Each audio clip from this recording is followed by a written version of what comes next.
and my co-partner, Aaron Riggs, and we are Coffee with the Summerland Kids. Good morning, everybody. I just wanted to say hello. I'm out in Colorado. Aaron's in California. We've reconnected after a 40-year hiatus from elementary school. Fast forward 40 plus years, and we just found each other on Facebook, and we're here live discussing our lives. Hey, good morning, everybody. Good morning, Jericho. At the current time, I don't see any live streamers, but we will replay on Facebook and YouTube. Absolutely. That's awesome. Thank you, Yeah, Aaron, for so thank you for the technical aspect of all this, because I'm not as technical inclined as you are. So thankfully you've learned along the way the ways of the computer and all that stuff. So thank you for that.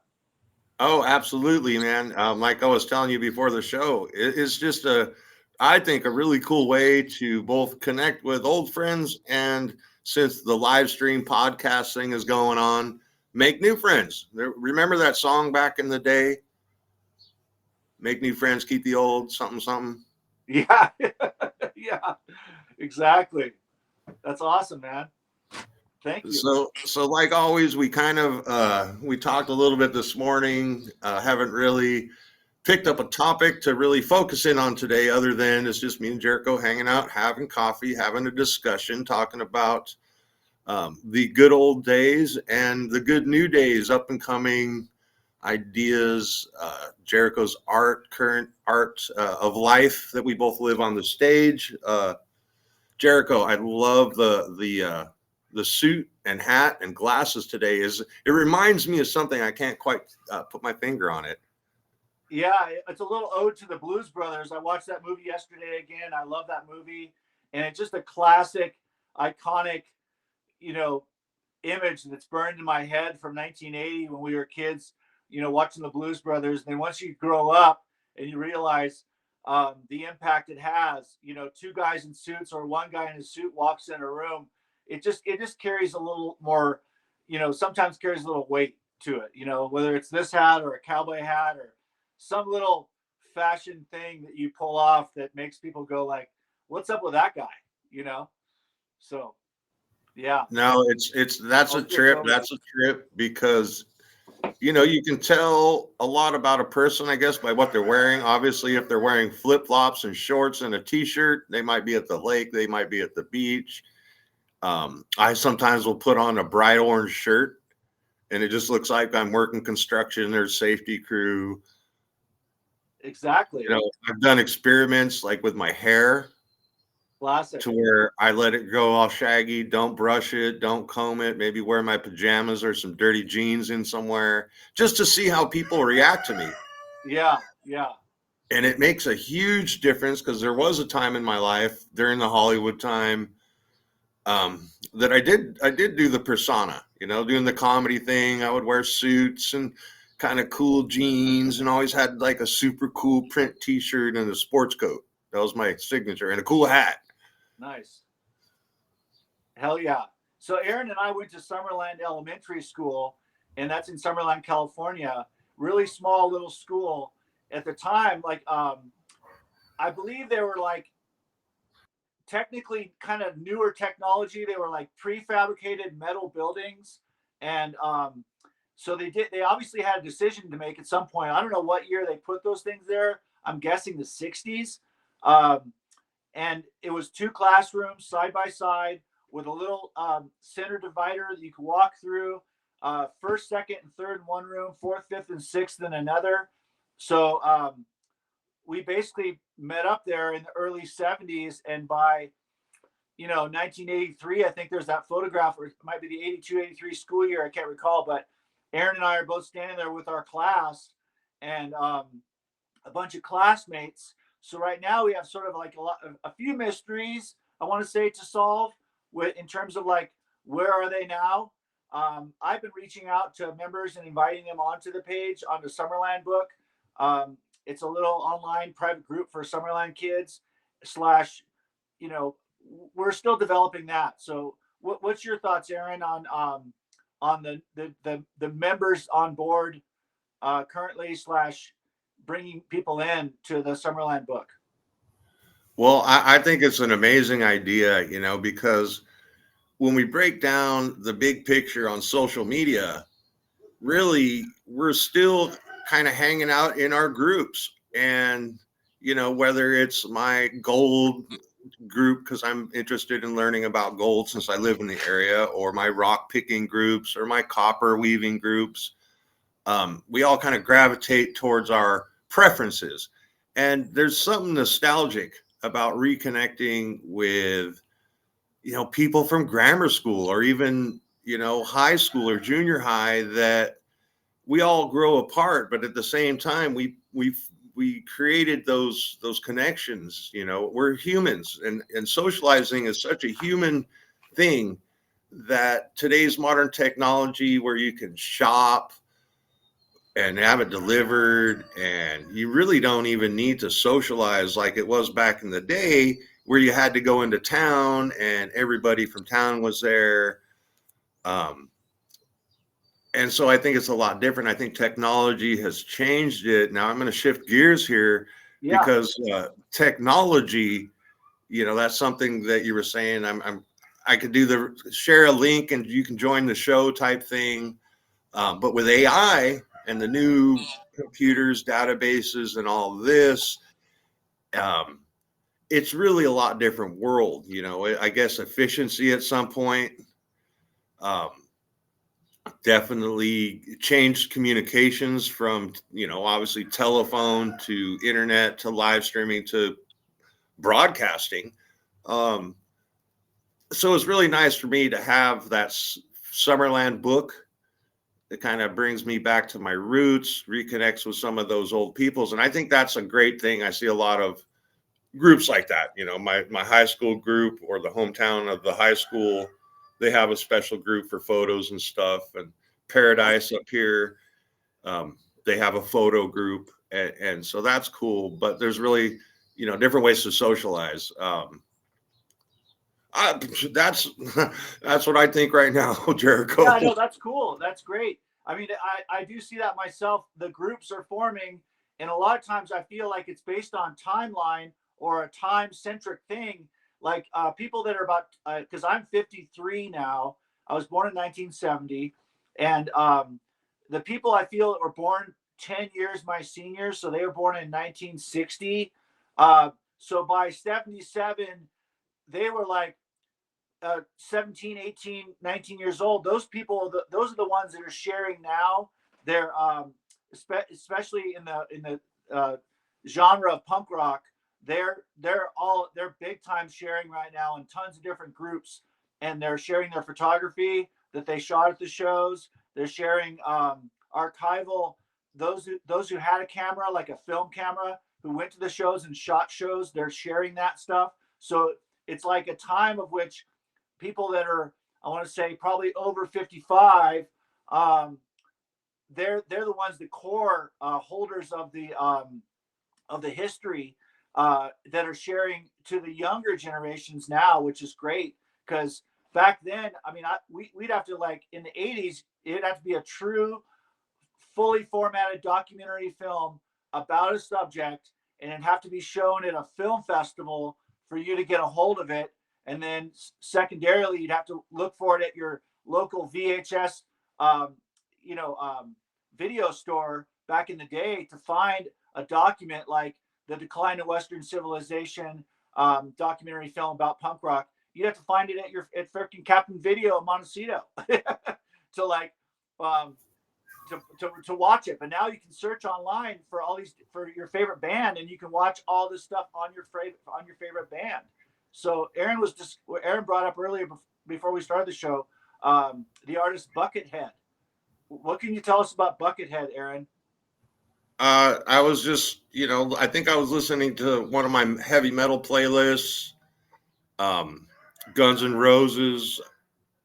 I never knew that, I knew that they had kind of dropped off the face of popularity, and Slash had left the band. I didn't ever listen to the album, and I caught a little documentary thing about this guy named Buckethead, who wears a Colonel Sanders chicken bucket on his head, wears a mask, big tall guy. You could tell he's probably at least 6'5", Like and you.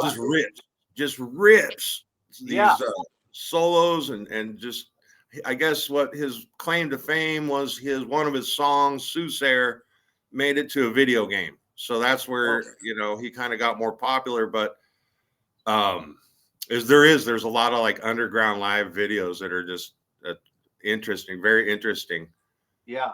I saw him live in Los Angeles. A good friend of mine, Dave Friedman, took me to his show, and I was blown away because it's just him on stage. I think it was at the Nokia Theater in LA Live Complex. So beautiful modern theater setting, and he's up there by himself, and he has some like, I want to say pre-recorded, like, or a drum track, like, so he is a one-man band. I mean, there's no one else. He's by himself, just going through a full set range of his wonderful, incredible. He's definitely one of those people that's like from the spirit, given a talent, and has definitely gone his own direction with it. Oh yeah, yeah. I think I seen one where he had a drum. He had a couple backup players, a drummer, I Okay. think. Yeah. But yeah, a lot of the stuff, he's just him and his guitar, and he makes this guitar do some things that he sure distortion pedals and whatnot, but to make the guitar sing like he does and consistently, just takes dedication, passion, For sure. focus, and a lot of practice. We said the other day after the show, we're like on level 1 of podcasting. We haven't even hit the level 1 boss.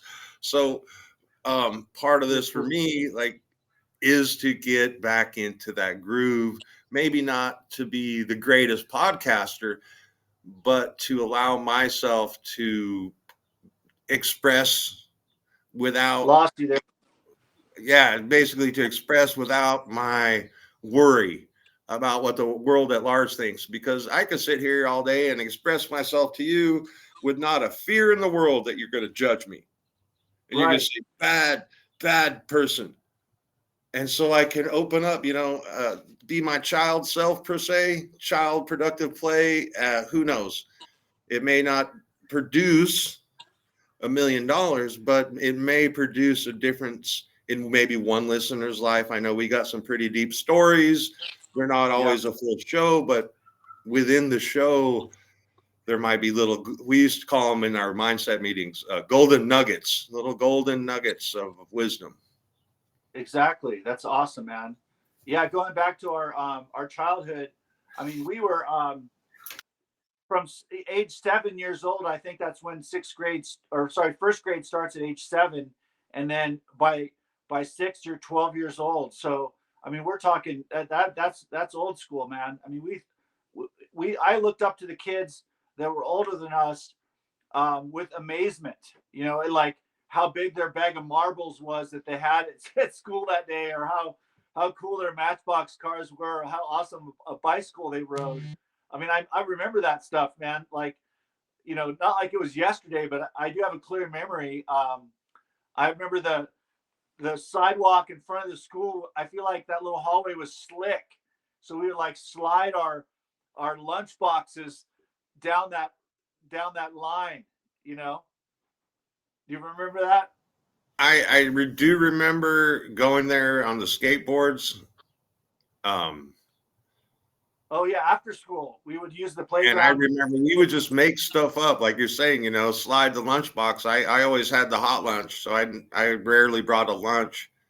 Right. Um, Yeah. and it's just kind of different because like you're talking about, even though you and I were in the same grade when we left, I always thought Yeah. of you as an older kid. You hung Right. out with older kids, and you Yeah. always had the newest, coolest thing. Like Right. like you were talking about the Sims skateboards. Yeah. And I always remember the Snake street wheels were the greatest thing, because the wheels they had before that, you try and ride on the asphalt and you just had bumps, but the softer plastic on the Sims wheels, and it was just smooth even on the rougher roads. And I thought that was cool. I think I had some on my roller skates. Right. They were green, right? Were they green? Do you remember them being green or different colors? I remember they first came out, they were green, and then like a Yeah, couple years later, they had different colors or something. By the time I got a little more, when you're young, you're growing. Your mom was not going to buy you the better roller skates because you're going to grow out of right. them in 6 months. So Yeah, I was a yeah, little older when I got the fancy wheels on my roller skates. right. Classic. That's amazing. Yeah, the Tom Sims, I think he lived in Summerland for a bit or there was just like he was a 20 something year old man and realized that, there was, future team riders for him in Summerland. I mean, what a funny little um, magical thing to actually pull like team riders from a place called Summerland um, to skateboard for you and essentially like mimic surfing and skateboarding together melded as one. Santa Barbara has always been a wonderful place for artists and creative minded people because it is that paradise setting, and perhaps that setting is what brought our parents to be there. Oh, it have to be. It have to be because Yeah. I know that the North Hollywood scene. I had gone there for a bit doing some comedy. My mom lived there when she was growing up, so it's a much different scene. I love Summerland, Sorry, I being lost you there for a a second. small town. Try to get me back up here. Oh, I where'd you can't hear go? you right now for some reason. Oh, great. Might have to go to a. Let's see here. You can always jump back into Link Jericho. That's kind of cool because this gives us Darn it, I practice can't too. hear you. I'm gonna call you. We're gonna go old school and call you because I can't hear you for some reason. All right. Wait, let me get my phone. It's Let's see. inside. My phone's inside. I don't know. I have to get it. Give us a station break. Did that work? For some reason, I can't hear you. Oh, this All is right, I'm gonna go to a going to call. be a running joke. I'm going to put this through as a running joke. Every time we go online, we have a small issue. Um, Hopefully that we can resolve it. Please take a station break. I'm going to grab my phone.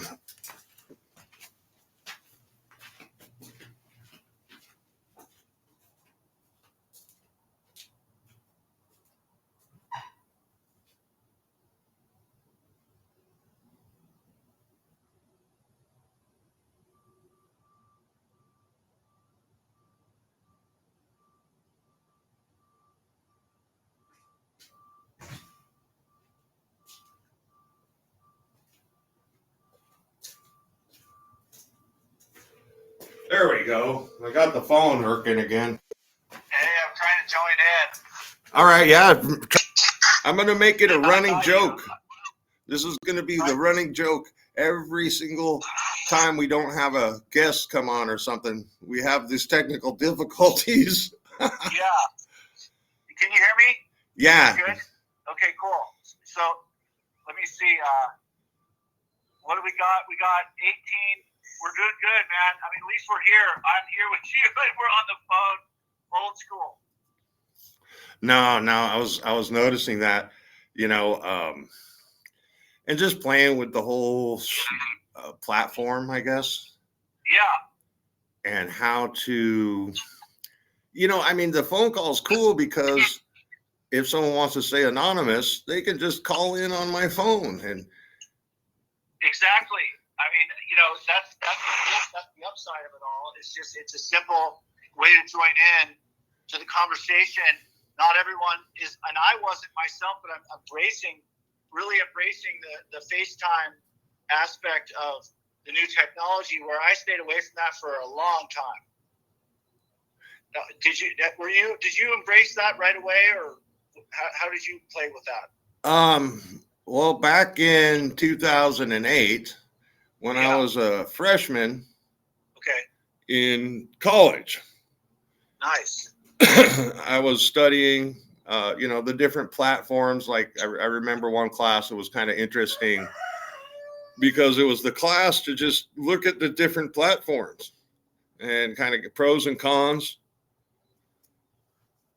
and we didn't use it a lot as far as like Zoom. The first time I really started doing the video thing was a live streaming social media kind of site, kind of like Twitch, but it was more like you could go in and create a room, and then anybody in the chat room could decide if you opened up another window.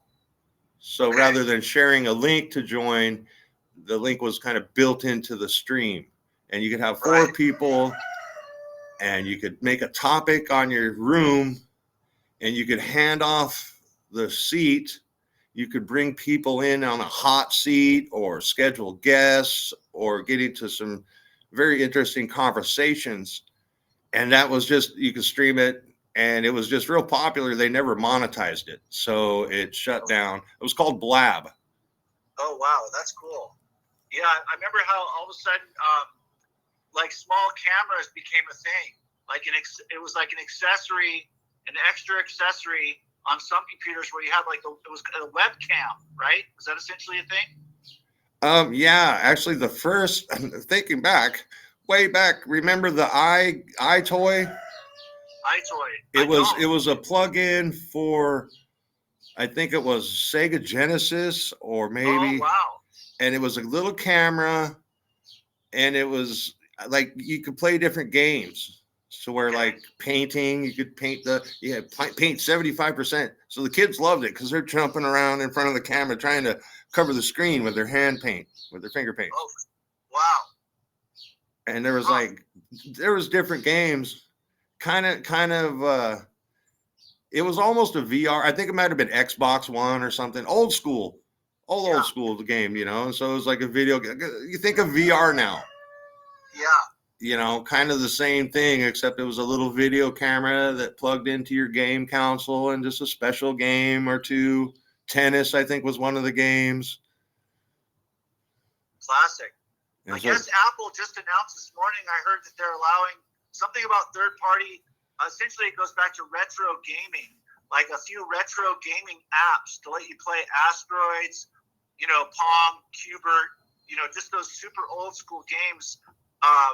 Apple's allowing some, so you can essentially play those games on your phone. Yeah, I'm a big fan of that. I just want to take a quick second to say hello to our live viewer on Twitch. Thanks for watching, and just me and Jericho talking about old things, Summerland kids. Yep. Yeah, coffee with the Summerland kids. What are you drinking? How do you like your coffee, Aaron? I generally like it lukewarm. Okay.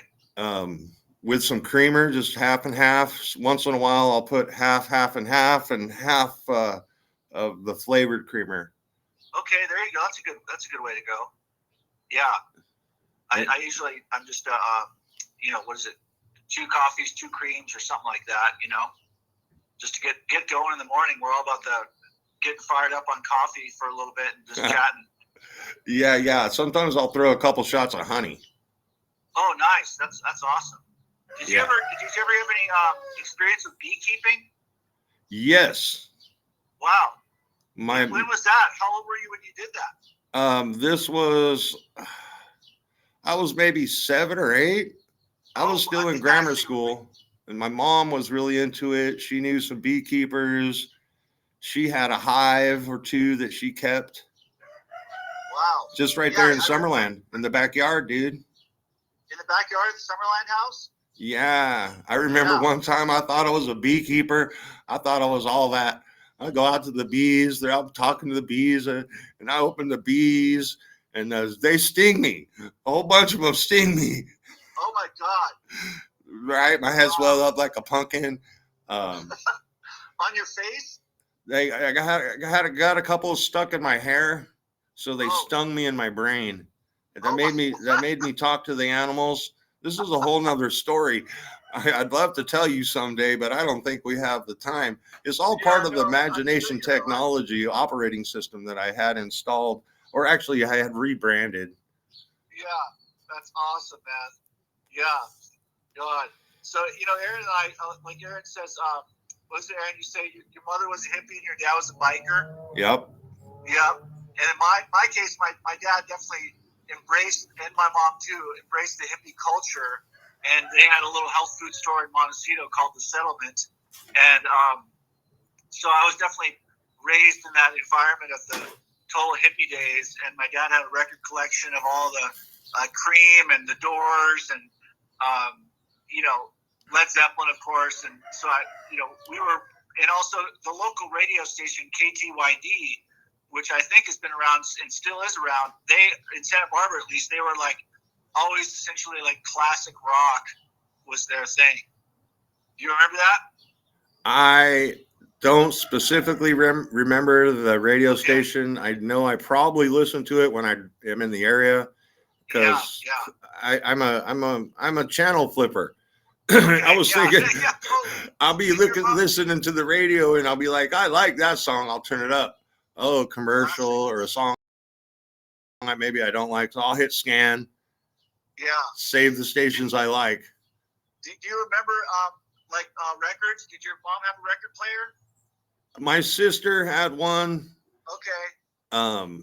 That's amazing. My mom had one that she would let my sister use. Like back then it was classic. My sister was more into music. Okay, yeah.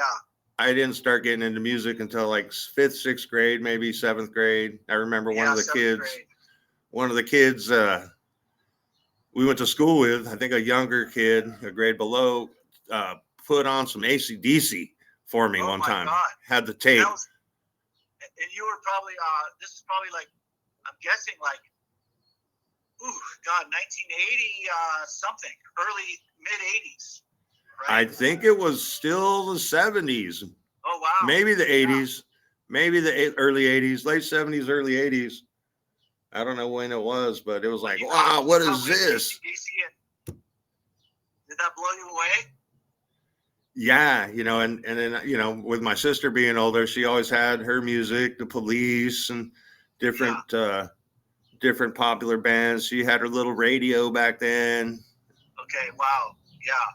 Yeah, that must have been cool having like, an older sibling that sort of like almost like sets the pace. So you're like on the edge of, you're absorbing it, but it's not direct. Like you're kind of getting it on the sideline, but yet it's slightly mainline. And you moved up to was it Central Coast, like San Luis Obispo? That's right. I mean, the Central Coast, Summerland is pretty close to the center of it. Summerland and San Luis. I think there's a little spot south of Lompoc. There's the true center of the Central Coast, just north of Santa Barbara. That whole little area is kind of Central Coast is for those listening on the wider broad stream. The Central Coast is on California, pretty much from Ventura up to Santa Cruz. Yeah, that's kind of the Central Coast.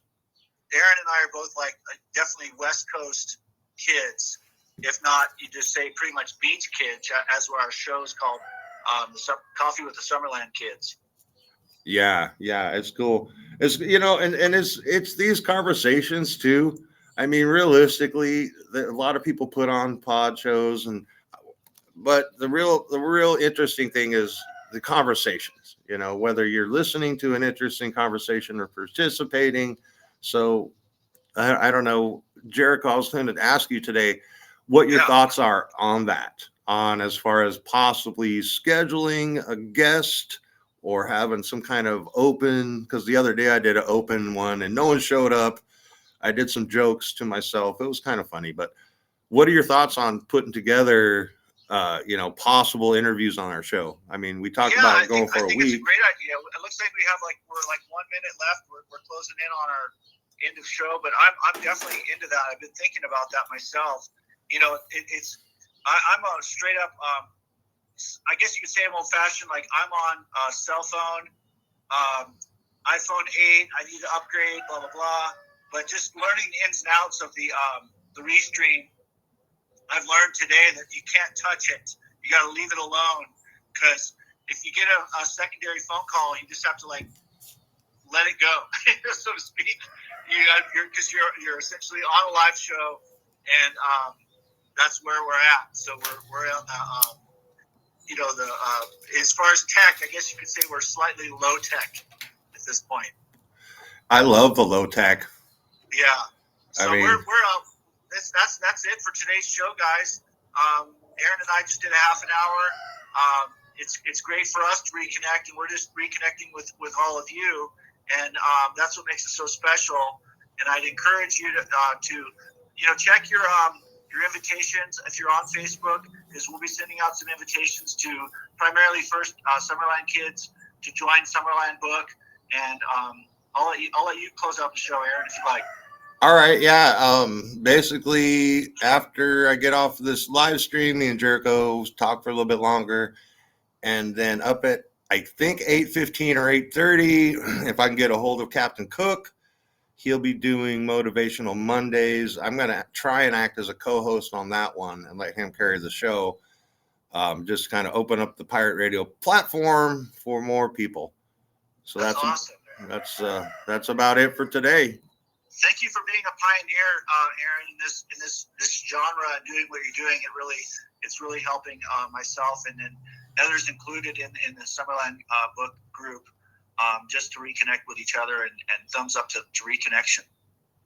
Awesome. And if you catch the replay on Facebook, please go and like the video on YouTube. Awesome. And I'll be back on the live stream in about an hour. Awesome. Thank you so much, Aaron.